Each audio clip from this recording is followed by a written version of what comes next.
महाराष्ट्र में विधानसभा चुनाव प्रचार अंतिम दौर पर है। ऐसे में कांदिवलीपुर के विधायक अतुल भातखलकर के समर्थन में उनके प्रचार के लिए बिहार से आए केंद्रीय मंत्री राजीव रंजन उर्फ लल्लन भैया ने जमकर कांग्रेस को लताड़ा और बताया कि किस तरह से कांग्रेस जो है छाछ का इंतजार में बैठी है। और उन्होंने बिल्ली और छाछ की कहानी बताते हुए बताया कि कांग्रेस को इस बात का इंतजार है कि जब मौका मिले तो सत्ता पर काबिज हो जाए, लेकिन इस बार फिर महाराष्ट्र की जनता प्रधानमंत्री नरेंद्र मोदी को अपना सर्वोपरि मानती है और उन्हें एक बार फिर से प्रचंड मतों से जीत दिलाएगी।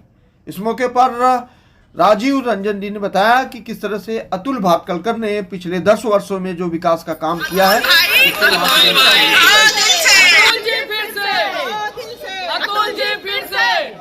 एक नंबर 33% आरक्षण उन्होंने महिलाओं को पुलिस सेवा में दिया बिहार में, और चाहे कितनो बड़ा हो या छोटा हो 35% महिलाओं का आरक्षण। महिला बटालियन बनाया, 30,000 से ज्यादा के साथ हम लोग का एक पुराना रिश्ता है। अब अभी चुनाव है, 20 तारीख को आपके चुनाव के अंतिम दौर में है। हम लोग आपसे आग्रह करने आए हैं, विनती करने आए हैं। वैसे महाराष्ट्र के लोग मन बनाए हुए हैं, लेकिन फिर भी हमारा फर्ज है, हम आपसे आग्रह करने आए हैं कि आप मोदी जी को ताकत दीजिए,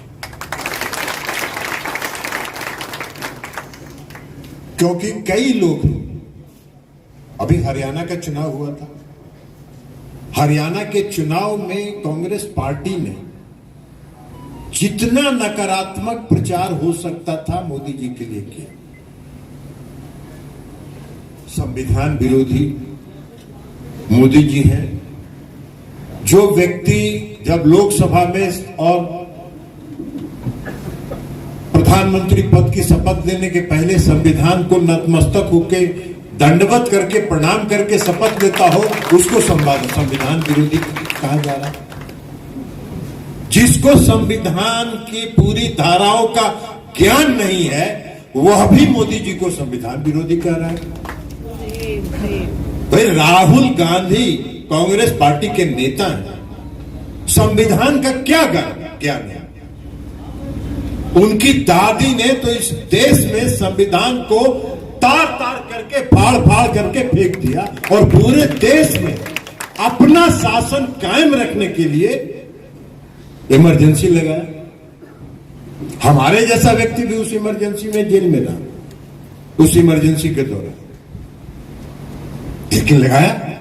अब वो भी संविधान की बात कर रहे हैं। तो संविधान का तो एक परंपरा चल रहा है, एक आदत हो गई है कि संविधान, कोई भी बात हो संविधान, कोई भी बात हो संविधान, कहीं से कोई परिपक्वता नहीं है। लेकिन आप में से कई लोग महाराष्ट्र के भी हैं, कई लोग उत्तर भारत के भी हैं। आप लोग उत्तर भारत के जो लोग हैं, बिहार यूपी के जो लोग हैं, वो जानते होंगे कि हम लोग अपने गांव में रात में दूध को गर्म करके और उसमें दही जमाने के लिए जोरन डालते हैं, और जोरन डाल के ऊपर सिक्का में लटका देते हैं। और सिक्का में जब लटका देते हैं और दही जब पूरा जम जाता है तो उसमें बड़ा खुशबू आता है, और बिल्ली उसके नीचे बैठी रहती है कि अब ये गिरेगा तो हम इसका छाली निकाल के खा लेंगे।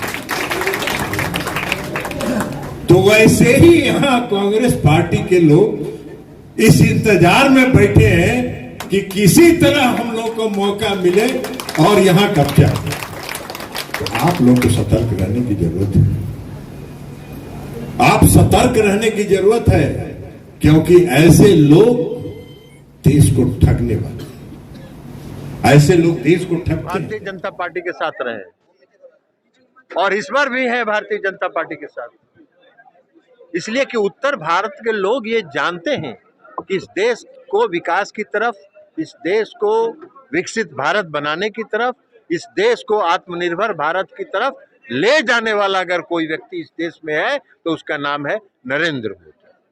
क्या लगता है महायुति मुंबई में कितनी सीट जीतने में? महायुति मुंबई में जो सीट जीतेगी उसका कोई हम भविष्यवक्ता नहीं है, लेकिन इतना हम आपको कह सकते हैं कि महायुति की सरकार महाराष्ट्र में बनेगी और पूर्ण बहुमत के साथ बनेगी, यह हम आपको आश्वस्त कर रहे हैं। सर, जिस तरह से मध्य प्रदेश में लाडली बहनों ने खेल दिखाया, क्या इस बार भी लाडली बहना मुंबई महाराष्ट्र सब जगह खेल दिखा रही हैं और ये मोदी जी का करिश्मा है। हरियाणा में नहीं देखा आप लोगों ने? सारे पंडित फेल कर गए और वहां की जनता अकेले पास कर गई। हरियाणा के चुनाव ने यह साबित कर दिया कि आज की तारीख में भी पूरे देश में अगर किसी का डंका बज रहा है तो उसका नाम है नरेंद्र मोदी और नरेंद्र मोदी के नाम का डंका बज रहा है। यहाँ से अतुल जी पूर्ण बहुमत से पिछली बार जितने वोट से जीते थे उसके दोगुने मत से चुनाव जीतेंगे। सर, आप चूंकि केंद्रीय मंत्री, एक सवाल आपके लिए। उत्तर भारत और बिहार के जाने वाले लोग छठ में हर बार ट्रेनों के लिए बहुत जद्दोजहद करते हैं, क्या यह समस्या बड़ी? देखिए, ट्रेन में जितना भी ट्रेन चला दिया जाए, ट्रेन जितनी भी चले, पैसेंजर्स कम होंगे। पैसेंजर्स की संख्या तो काफी रहती है ना।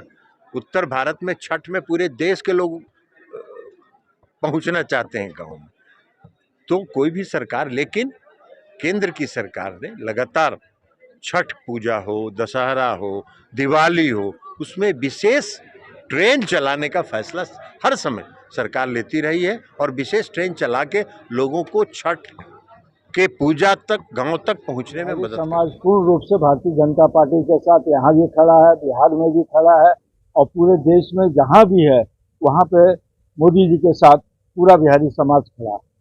किस तरह की जनता इस बार जनता का जो उत्साह है बहुत दुगना है। वो चाहते हैं कि पिछले बार से डबल मतों से इस बार उन्हें जीत करके वापस विधानसभा में भेजा जाए, ताकि इस विधानसभा में जो अतुल जी ने पिछले 10 सालों में काम किया है उस काम को और बढ़ा सके। अगर किसी के एरिया में कुछ भी तकलीफ हो, कुछ परेशानी बची रह गई हो, उसे भी वो दूर कर सके। इसीलिए वो लोग अतुल जी को चुनने का काम करेंगे।